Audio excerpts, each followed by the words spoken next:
Se tem um lugar que sofre com impactos ambientais causados pelas mudanças climáticas, esse local é a periferia.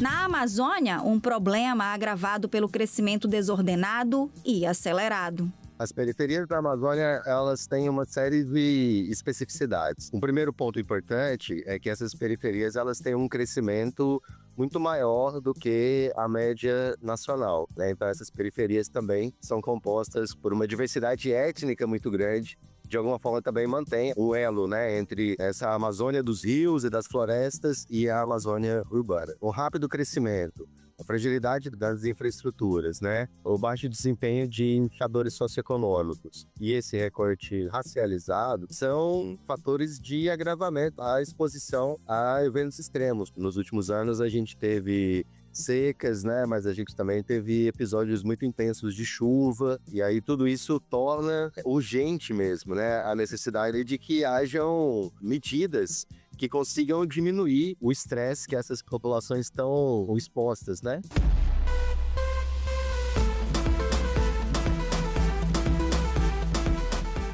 Aqui na Amazônia, a população pobre foi empurrada para as margens dos rios ou áreas alagadas, sendo obrigadas desde sempre a conviver sobre as águas. Da luz do luar e a morena agradar, nessa noite que vai começar. Por que a gente vai para as margens dos rios? Eram áreas pouco valorizadas, porque as águas eram consideradas vetores ou proliferadoras de doenças, né? Tem a coisa do mosquito, tem a coisa dos animais peçonhentos. Então essas áreas elas não tinham a mesma importância para esses gestores públicos que essas áreas centrais. E para quem vive às margens dos rios, se adaptar às mudanças climáticas é uma realidade antiga. Ao longo da história, foi preciso desenvolver soluções próprias para conviver com os fenômenos naturais.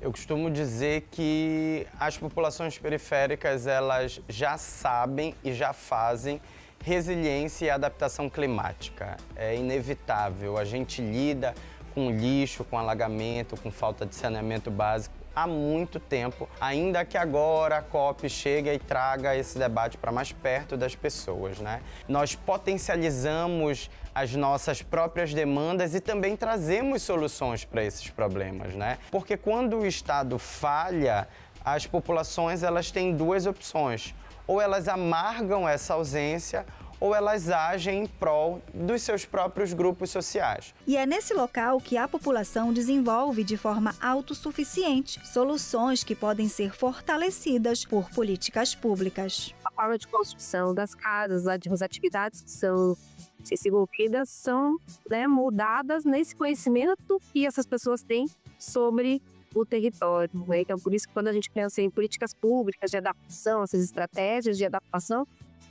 tem que partir desse conhecimento tradicional, né, do conhecimento de quem mora no território, para desenvolver, né, essas estratégias, para que essas estratégias elas sejam realmente eficientes. Muito da adaptação, da resiliência, da capacidade dessas comunidades periféricas se adaptarem a essas mudanças, mas no sentido delas terem acesso aos serviços básicos. Quando a gente pensa, por exemplo, em efeitos da crise climática sobre a segurança alimentar. Então vem a questão dos sistemas agroflorestais, que são sistemas que já são desenvolvidos por essas comunidades, mas muitas delas precisam de um apoio em termos de políticas públicas, de acesso a crédito, para conseguir ter recursos para potencializar esses sistemas que já existem, né? Até conseguir investir nas suas habitações, então construir um banheiro adequado, construir um poço.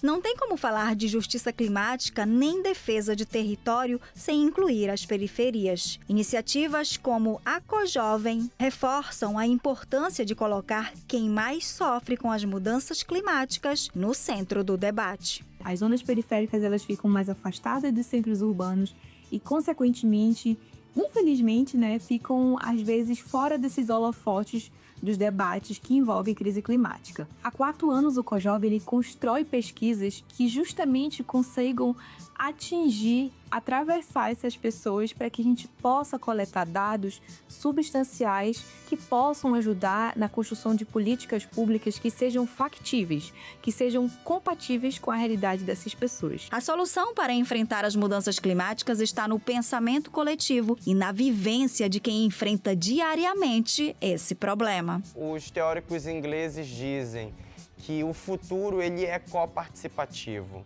Quando a gente pensa, por exemplo, que em determinados períodos do ano a gente tem na região amazônica, né, mais calor ou mais chuva, a gente começa a entender que a articulação comunitária ela é o princípio de uma solução possível.